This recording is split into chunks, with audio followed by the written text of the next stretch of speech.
Salut à toi et bienvenue dans cette troisième vidéo sur le chapitre du commerce international. On a vu dans la vidéo précédente que 3 théories expliquent le commerce international par l'existence de différences entre pays. Que ce soit des différences de productivité pour Ricardo ou de dotation factorielle ou technologique pour le modèle HOS et son extension. Les pays changent donc ce qu'ils ne produisent pas eux-mêmes en échange de ce qu'ils produisent mieux que les autres. Le commerce international repose dans ce cas sur des échanges interbranches, c'est-à-dire entre produits de branches différentes, comme par exemple du vin portugais contre des draps anglais. Or, à la fin des années 80, on assiste à l'émergence d'une nouvelle dynamique dans les échanges commerciaux internationaux. En effet, le commerce intra-branche, c'est-à-dire le commerce croisé de produits similaires aux caractéristiques proches mais pas strictement identiques, comme des échanges de voitures par exemple, occupe aujourd'hui une place importante dans le commerce mondial. Pour te donner une idée, en 50 ans, son poids dans le commerce mondial a augmenté. Il représentait seulement 20% du commerce mondial en 1967 contre 33% en 2017. Le truc, c'est que ces échanges intra-branches sont majoritairement réalisés par des pays comparables en termes de niveau de développement. Il y a donc de nombreux échanges réalisés entre ces pays. Mais alors, comment expliquer l'essor de ces échanges? Dit autrement, comment expliquer les échanges entre pays comparables? Un premier élément de réponse qui explique pourquoi les pays comparables échangent entre eux se trouve dans ce qu'on appelle la différenciation des produits. C'est une stratégie où les entreprises cherchent à se démarquer en proposant des produits qui, bien que similaires à ceux de leurs concurrents, offre quelque chose d'unique, de différent. Cette stratégie de différenciation des produits répond directement à la variété des désirs des consommateurs. En effet, même s'ils partagent souvent un niveau de vie similaire dans les pays comparables, ils n'ont pas tous les mêmes goûts. Ces préférences diversifiées, parfois influencées par la culture, le style de vie ou des tendances propres à chaque pays, sont à l'origine d'un intérêt marqué pour les produits étrangers. Par exemple, les consommateurs allemands peuvent être attirés par des marques de voitures françaises, tandis que les Français peuvent valoriser certains modèles allemands. Il faut savoir que cette différenciation des produits prend deux formes. D'abord, la différenciation horizontale. C'est une stratégie qui vise à offrir des produits de même gamme et de qualité similaire, mais qui présentent des caractéristiques différentes concernant la nature du produit, la technologie utilisée, voire l'image de marque. Ainsi, les produits similaires, tels que les voitures, les ordinateurs ou les téléphones, peuvent se distinguer par des caractéristiques différentes. Prenons l'exemple des téléphones. Certains modèles sont conçus pour séduire les amateurs de mode avec leur finesse et leur élégance, tandis que d'autres privilégient la durabilité avec des boîtiers renforcés. De la même manière, sur le plan technologique, l'intégration de caméras avancées peut intéresser les passionnés de photographie, alors que l'efficacité énergétique et l'autonomie répondent aux besoins des utilisateurs très mobiles. Enfin, pour l'image de marque, un téléphone peut être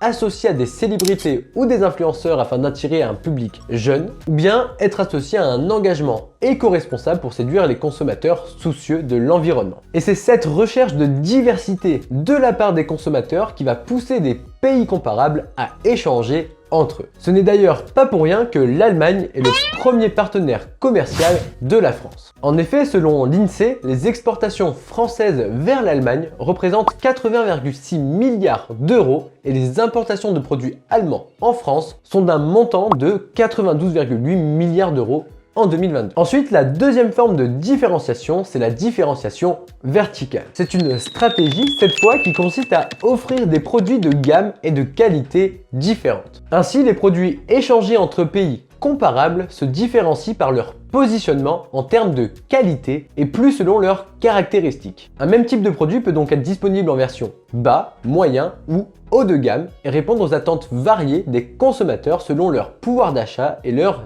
exigences. Prenons l'exemple de l'industrie automobile. Un constructeur peut proposer une gamme de véhicules économiques destinés aux consommateurs soucieux de leur budget. Mais ce même constructeur peut aussi proposer des voitures de luxe dotées des dernières technologies et d'un design sophistiqué pour une clientèle plus aisée. Cela permet au pays de s'adresser à différents segments du marché, offrant ainsi une variété de choix à l'international et répondant à la demande diversifiée des consommateurs. Cette différenciation selon la qualité est importante en France puisqu'en 2019, les exportations haut de gamme représentaient environ 41% du total des exportations, alors que dans le même temps, les exportations de moyenne gamme et de bas de gamme représentaient respectivement environ 26% et 33% du total des exportations. Ainsi, la différenciation des produits, qu'elle soit horizontale ou verticale, joue un rôle clé dans le commerce intra-branche entre pays au développement similaire car elle répond à la diversité des attentes des consommateurs. En effet, alors que la différenciation horizontale met l'accent sur les caractéristiques uniques de produits de qualité similaire, la différenciation verticale se concentre sur le positionnement de produits selon différentes gammes de qualité. Cette double approche permet aux pays de développer des échanges riches et variés, offrant aux consommateurs un large éventail de choix qui reflètent leurs préférences personnelles et leur pouvoir d'achat. Mais au-delà de la différenciation des biens,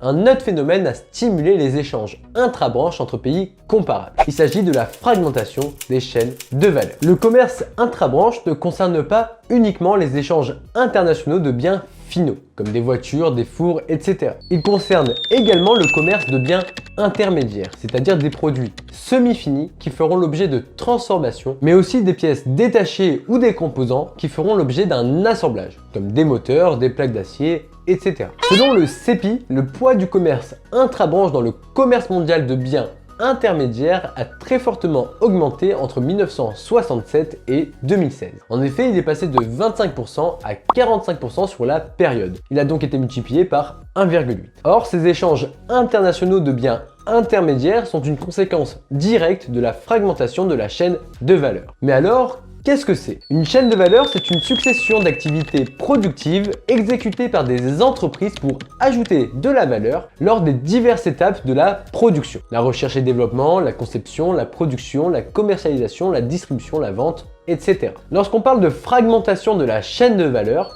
ces différentes étapes de la production d'un produit qui crée de la valeur sont réalisées dans plusieurs pays afin de profiter de leur avantage comparatif. Les entreprises réalisent cette fragmentation car elles cherchent à tirer parti des avantages comparatifs ou technologiques de chaque pays afin d'optimiser leur production et les coûts qui y sont liés. En effet, selon la théorie de David Ricardo, un pays se concentre, se spécialise dans la production où il a un avantage comparatif, c'est-à-dire dans celle où il est le plus efficace, le plus fort ou le moins inefficace, le moins mauvais. Dans ce contexte, une entreprise peut choisir de localiser différentes étapes de sa production dans des pays offrant les conditions les plus favorables pour chacune d'elles. Qu'il s'agisse de coûts de main-d'œuvre réduits, de compétences techniques spécialisées ou d'accès privilégié à certaines matières premières. L'exemple d'Airbus illustre parfaitement cette stratégie. En effet, la fabrication d'un avion chez Airbus implique une collaboration entre plusieurs pays, chacun spécialisé dans une composante spécifique de l'appareil. L'Allemagne s'occupe du fuselage, la France du cockpit, le Royaume-Uni des ailes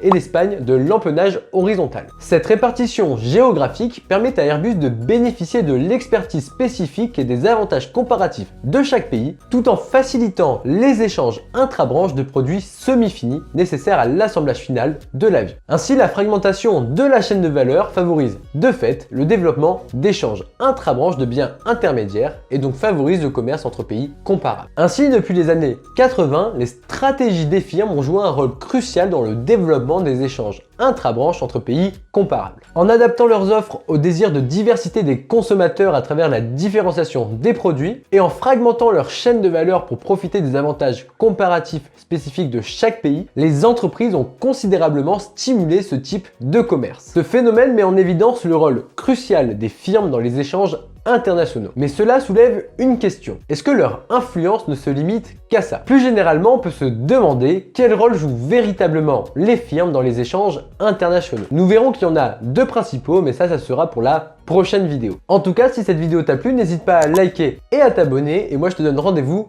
tout de suite.